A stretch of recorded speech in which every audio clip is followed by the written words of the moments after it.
Waalaikumsalam warahmatullahi wabarakatuh.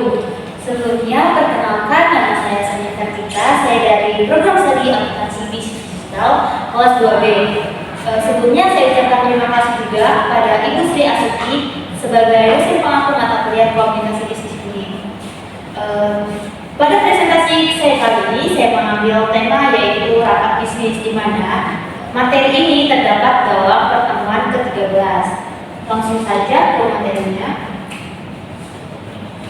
Sebelumnya teman-teman tahu nggak sih apa arti pengertian dari rapat? Belum tahu.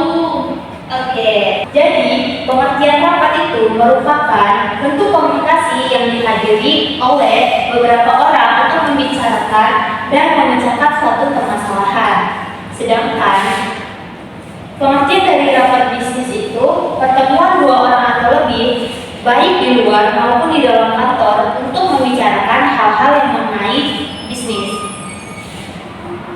Teman-teman tahu nggak sih apa perbedaan rapat bisnis dengan rapat non-bisnis?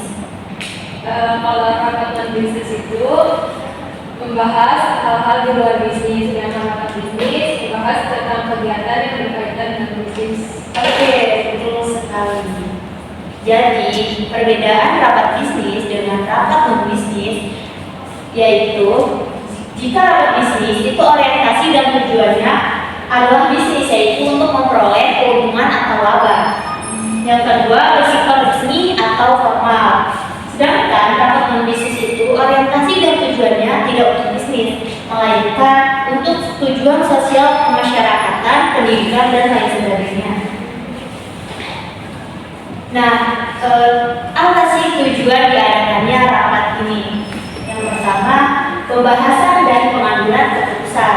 Lalu koordinasi dan sinkronisasi. Yang ketiga, penyelesaian masalah, penyampaian informasi, dan yang terakhir, perencanaan dan strategi. Oke, jadi rapat juga mempunyai prinsip-prinsip yang dimana dia memiliki prinsip 4W dan 1H, yaitu why, what, who, when, dan how. Di mana why adalah mengapa rapat perlu diselenggarakan. Hal ini untuk menentukan pentingnya rapat. Yang kedua, what, apa masalah yang dibicarakan dalam rapat. Yang ketiga, who, siapa yang akan diundang dalam rapat. Yang keempat, when, kapan rapat diselenggarakan. Dan yang terakhir, how, bagaimana rapat akan diselenggarakan. Apakah teman-teman paham dengan 5 prinsip-prinsip rapat ini? Paham. Oke. Selanjutnya yaitu pelaksanaan rapat bisnis. Efektivitas sebuah rapat ditentukan oleh 3 komponen inti. Yang pertama, kesiapan panitia, di mana panitia juga harus mempersiapkan semua barang-barang atau kebutuhan yang akan dipakai untuk rapat nanti. Lalu yang kedua yaitu kesiapan narasumber, di mana kita harus memastikan narasumber juga itu siap dalam mengikuti rapat yang akan kita selenggarakan. Yang ketiga, keaktifan peserta rapat. Selanjutnya, gaya dalam rapat bisnis. Menurut Dawson, ada beberapa peraturan tempat duduk yang dapat digunakan untuk rapat bisnis. Antara lain yang pertama, gaya persegi 4. Mungkin teman-teman. Selanjutnya, gaya dalam rapat bisnis. Menurut Dawson, ada beberapa peraturan tempat duduk yang dapat digunakan dalam rapat bisnis. Antara lain gaya persegi 4, gaya bentuk huruf U, gaya ruang kelas, dan gaya melingkar. Mungkin teman-teman udah nggak asing nih gaya-gaya dalam rapat bisnis. Soalnya itu tuh sering banget digunain dalam rapat-rapat organisasi-organisasi atau perusahaan. Selanjutnya yaitu tindak lanjut rapat bisnis, di mana kita melakukan yang pertama dokumentasi, yang kedua tindak lanjuti hasil rapat bisnis sampai selesai, yang ketiga lakukan kompilasi bahan rapat, yang keempat bubuhkan tanda tangan. Oke, mungkin sekian presentasi dari saya. Mungkin dari teman-teman apakah ada yang ingin ditanyakan? Oke, Kak Natasha. Menurut Bapak, apakah rapat yang dihadiri oleh banyak peserta itu efektif dan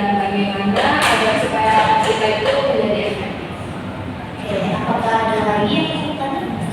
Oke, menurut kakak, bagaimana sih menanggapi peserta yang telah aktif dalam suatu rapat dan agar rapat mendapat masukan-masukan yang banyak? Terima kasih.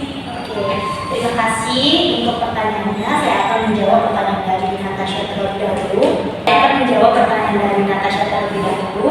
Pertanyaannya itu, apakah rapat bisnis yang diikuti oleh jumlah peserta yang banyak dapat berjalan efektif? Lalu bagaimana cara agar rapat berjalan efektif? Baik, saya akan menjawab. Menurut saya, rapat bisnis yang diikuti oleh banyak peserta belum dapat dikatakan efektif atau tidak. Karena kita perlu melihat dahulu tujuan diadakannya pertemuan tersebut. Jika rapat hal tersebut bertujuan untuk memecahkan suatu masalah, maka rapat itu tidak akan terjadi efektif jika diikuti oleh banyak peserta. Nanti jika pertemuan tersebut bertujuan untuk melakukan pengumpulan saran atau menyebarluaskan informasi, maka akan efektif jika rapat diikuti oleh banyak peserta. Lalu, sedangkan cara agar rapat bisnis berjalan efektif adalah dengan melihat kesiapan panitia penyelenggara, kesiapan narasumber dalam mempersiapkan materi, dan kehadiran serta keaktifan dari peserta rapat. Apakah saya akan menjawab pertanyaan dari Egi.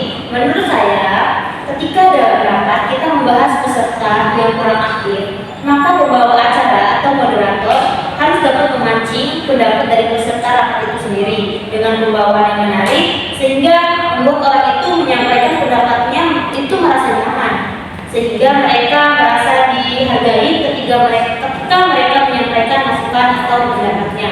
Karena pada dasarnya semua pendapat bisa diterima dan tidak ada yang salah, karena memikirkan setiap orang itu punya pendapat yang berbeda-beda.